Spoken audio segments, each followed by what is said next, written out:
রাধে রাধে। নমস্কার দর্শক বন্ধুরা, আমি গীতাঞ্জলি। আমার ড্রিম আর্ট চ্যানেলে সবাইকে স্বাগত জানাই। আমি আমার চ্যানেলে এই ধরনের ধার্মিক ভিডিও নিয়ে আলোচনা করে থাকি। আজকে চলে এলাম এক নতুন ধরনের ভিডিও নিয়ে, যে ভিডিওটির মাধ্যমে আপনি আপনার জীবনের বাস্তব কিছু সত্য উদ্ঘাটন করতে পারবেন। শ্রীমদ্ ভাগবত গীতার আসল সারাংশ হলো দুই বন্ধুর কথোপকথন। বন্ধু বলতে এখানে শ্রীকৃষ্ণ স্বয়ং এবং তার সখা অর্জুন। এক বিরাট সন্ধিক্ষণের সামনে দাঁড়িয়ে সখা অর্জুনের মনে সব সংশয় দূর করে চলেছেন শ্রীকৃষ্ণ। জীবনে সঠিক পথে চলার পথ দেখাচ্ছেন ভগবান স্বয়ং শ্রীকৃষ্ণ। গীতাকে বলা হয় জীবনের শ্রেষ্ঠ দর্শন। সেই দর্শনে অবগত করাচ্ছেন ভগবান শ্রীকৃষ্ণ অর্জুনকে। প্রতিটি মানুষের চলার পথ ঠিক কেমন হওয়া উচিত তার দিশা গীতার মাধ্যমেই সবাইকে দেখিয়ে গিয়েছেন শ্রীকৃষ্ণ। হিন্দু ধর্মের অন্যতম গুরুত্বপূর্ণ শ্রীমদ্ ভাগবত গীতার পাতায় ধর্ম, কর্ম ও প্রেমের শিক্ষা দেওয়া হয়েছে। গীতার বাণী শুধু আমাদের জীবন দশায় নয়, মৃত্যুর পরিবর্তন সময়ের জন্যও সমান গুরুত্বপূর্ণ। কারণ গীতায় শুধু জন্মের কথাই বলে না, চিরন্তন আত্মার কথাও বলে গীতা। যে আত্মার কখনো লয় নেই, অর্থাৎ মৃত্যু ঘটে না, ক্ষয় হয় না, যে আত্মা সব সময় বিচরণ করে। মৃত্যু তো শুধুমাত্র দেহের হয়। আজকে সেই গীতার বিষয়ে আপনাদের সাথে আলোচনা করব। মহাভারতের কুরুক্ষেত্র যুদ্ধ শুরুর ঠিক আগেই মনের প্রবল সংশয়ের দোলাচলে পড়েন তৃতীয় পাণ্ডব অর্জুন, অর্থাৎ কুন্তিপুত্র অর্জুন। নিজের আত্মীয়দের বিরুদ্ধে যুদ্ধ করতে পারবেন না বলেই নিজেই নিজের অস্ত্র নামিয়ে রাখলেন। সেই সময় তাকে জীবনের স্বরূপ চেনান ও কর্তব্য কর্মের জ্ঞান দেন শ্রীকৃষ্ণ, যার কারণে অর্জুন নিজের অস্ত্র আবার উঠিয়ে কুরুক্ষেত্র যুদ্ধে নিজেকে যোগ দেয়। গীতায় আমাদের সকল সমস্যার সমাধান পাওয়া যায়। বলা হয়ে থাকে আমাদের জীবনে এমন কোনো সমস্যা নেই যার মাধ্যমে বা যার সমাধান গীতায় পাওয়া যাবে না। গীতায় শ্রীকৃষ্ণ দুটি কাজের কথা বলেন সর্বদা। এই দুটি কাজ করলে জীবনে আপনার সার্থক হবে, আপনি সাফল্য পাবেন সব সময়। এই দুই কাজ সঠিকভাবে করলে মনের সব ইচ্ছা পূরণ করাও সম্ভব। তাহলে চলুন বন্ধুরা, জেনে নেওয়া যাক সেই কি দুটি কথোপকথন যেটা ভগবান শ্রীকৃষ্ণ অর্জুনের মধ্যে হয়েছিলেন। তার আগে বলি বন্ধুরা, যদি আপনারা আমার চ্যানেলে নতুন হয়ে থাকেন তাহলে অতি অবশ্যই চ্যানেলটি সাবস্ক্রাইব করে পাশে থাকা নোটিফিকেশনটি অন করে রাখবেন। শ্রীকৃষ্ণ শ্রীমদ্ ভাগবত গীতায় বলছেন, হে অর্জুন, মানুষ জীবনে যা চায় তাই অর্জন করতে পারে যদি নিজের লক্ষ্যের কথা শয়নে স্বপনে অবিরাম সে ভাবতে থাকে। যদি নিজের লক্ষ্য স্থির থাকে, তুমি মনে এই যে তোমাকে রাখতে হবে যে জীবনে যত বাধাই আসুক না কেন আমি আমার লক্ষ্যে স্থির থাকব, কখনোই নিজের ওপরে বিশ্বাস যেন না হারায়। নিজের ওপরে বিশ্বাস রেখে নিজের লক্ষ্যে স্থির থেকে সঠিকভাবে চেষ্টা করলে আপনার সাফল্য কেউ কেড়ে নিতে পারবে না। নিজের সাফল্য নিজেই অর্জন করতে পারবেন। পরের শ্রীকৃষ্ণ বলছেন, শ্রীমদ্ ভাগবত গীতা অনুসারে আমাদের সবচেয়ে বড় অনুপ্রেরণা হলো আমাদের ভাবনা চিন্তা। যদি আপনার ভাবনা চিন্তা সঠিক হয়, সৎ হয়, তাহলেই আপনি জীবনে এগিয়ে যেতে পারবেন। কখনোই ছোট কোনো চিন্তা আনবেন না। মনকে সব সময় পরিষ্কার রাখবেন এবং নিজেই নিজেকে শক্ত করবেন এবং সব সময় বলবেন যে আমিই পারবো, আমার দ্বারাই সম্ভব, কারণ আমি মানুষ। মানুষ হেন কোনো কাজ নেই যে পারে না, মানুষ সব করতে পারে। শ্রীকৃষ্ণ বলছেন, যদি তুমি রাগ করো তাহলে একটু থেমে যাও, রাগের মাথায় কোনো কথা বলো না বা কোনো কাজ করবে না। রাগের মাথায় যাই বলবে তাই ভুল, যাই করবে সেটা তো একেবারেই ভুল।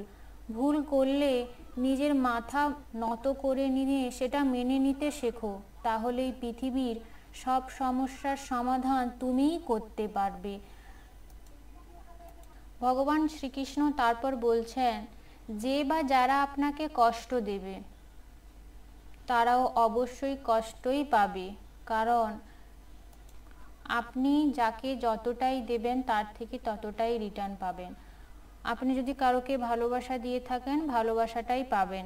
যদি ভেবে থাকেন কষ্ট দিয়ে তার পরিবর্তে ভালোবাসা পাবেন, সেটা কিন্তু কখনোই নয়। আপনি সৌভাগ্যশীল হলে সেই ব্যক্তির শাস্তি পাওয়ার দৃশ্য আপনি নিজের চোখেই দেখতে পাবেন।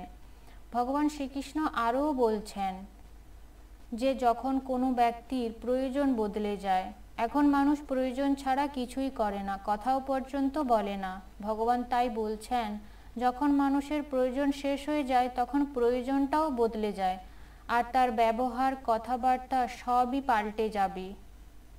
জীবনে ভালো খারাপ সব দিকই আপনাকে মেনে নিয়ে চলতে হবে। কেউ আপনাকে কষ্ট দিয়েছে বলে তার পরিবর্তে আপনিও তাকে কষ্ট দেবেন, এই মনোভাব কিন্তু কখনোই মনের মধ্যে আনাটা সঠিক নয়। ভগবান বলছেন, আপনি কর্ম করে যান, ফলের আশা করবেন না, ফল আপনিতেই আপনি পেয়ে যাবেন। ভালো করলে ভালো ফলই পাবেন, আর খারাপ করলে তারও ফল নিশ্চয়ই আপনি ভোগ করবেন। শ্রীকৃষ্ণ বলছেন, পরিবর্তনই হলো জগতের একমাত্র সত্য। জগৎ সংসারে পরিবর্তনই একমাত্র পৃথিবীর সত্য। জন্ম মৃত্যু সব কিছু নিয়েই প্রকৃতি এবং এই বিশ্ব সংসার। একটা কথা সবসময় মনে রাখতে বলছেন ভগবান, যে মানুষের জন্ম যেমন আছে, মৃত্যুও তেমনি প্রকৃতিরই নিয়ম। তুমি মৃত্যুর সম্পর্কে যা ভাবো তাই আসলে জীবন। তাই আত্মচিন্তা ত্যাগ করো, ছোট বড় আপন পরের ভেদাভেদ নিজের মাথা থেকে সরিয়ে দাও, তাহলে এই জগৎ তোমার আর তুমিও সারা দুনিয়ার। ভগবান শ্রীকৃষ্ণের দেওয়া এই সকল জ্ঞানকেই পাথেয় করে একজন ব্যক্তি কঠিন পরিস্থিতির মুখোমুখি হতে পারে, প্রয়োজনীয় সিদ্ধান্ত নিতে পারে। মহাভারতের যুদ্ধের আগে অর্জুন যখন বিভ্রান্ত, তিনি হতাশ হয়ে পড়েছিলেন, তখন ভগবান শ্রীকৃষ্ণ অর্জুনকে সঠিক মার্গদর্শন করিয়েছিলেন, এগিয়ে যাওয়ার পথ দেখিয়েছিলেন এবং অর্জুনকে শক্তিশালী করে তুলেছিলেন ভগবান শ্রীকৃষ্ণ। অর্জুনের উদ্দেশ্যে শ্রীকৃষ্ণ বলছেন, তুমি যদি মনে করো যে তুমি অস্ত্র না ধরলে পাপীদের বিনাশ করা যাবে না, সেটা কিন্তু মিথ্যা। তুমি তো একটা যন্ত্র, সবার বিনাশ নিশ্চিন্ত হয়ে রয়েছে, তা অবশ্যই ঘটবে। তুমি যুদ্ধ করো বা না করো, তুমি তো একটা নিমিত্ত মাত্র।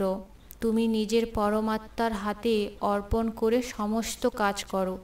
যতই খারাপ পরিস্থিতি হোক, একদিন তো কেটেই যাবে। শ্রীকৃষ্ণ অর্জুনকে কর্মযোগের শিক্ষাও দিয়েছিলেন, পরামর্শ দিয়েছিলেন কর্মযোগী হবার। অর্জুনকে জীবনের আসল রহস্যের কথা বলেছিলেন শ্রীকৃষ্ণ। কর্ম হলো উপাসনা, কর্ম হলো ভক্তি, সমস্ত হৃদয় দিয়ে তাই কর্ম করা উচিত। কর্মের ফলের জন্য ভেবো না, তুমি যা করতে এসেছো সেটাই করো, কারণ কর্ম তোমার অধিকার, কর্ম ফলের আশা নয়। শুধুমাত্র কর্মযোগে নয়, ভগবান বলছেন ভক্তিযোগেও কথা বলা উচিত। অর্জুনকে উপদেশ দিতে গিয়ে ভক্তিকে শাশ্বত প্রক্রিয়া বলে বর্ণনা করেছিলেন শ্রীকৃষ্ণ। আর অর্জুন বলেন, ইষ্টে বিশ্বাস করলে কর্ম করার কথাই। ভক্তিযোগে তিনি বিশ্বাসকে সর্বাগ্রে রেখেছিলেন। তিনি বলেছিলেন, ইষ্ট দেবতা বা ঈশ্বরকে বিশ্বাস রেখে জীবনে এগিয়ে যেতে হবে, তাহলেই সাফল্য আসবে। তাই কুরুক্ষেত্র যুদ্ধ হচ্ছে একটি ধর্মের যুদ্ধ। এই যুদ্ধ ছিল অন্যায়ের বিরুদ্ধে ন্যায় প্রতিষ্ঠাতার যুদ্ধ। এই যুদ্ধ ছিল মন্দের বিরুদ্ধেই ভালো।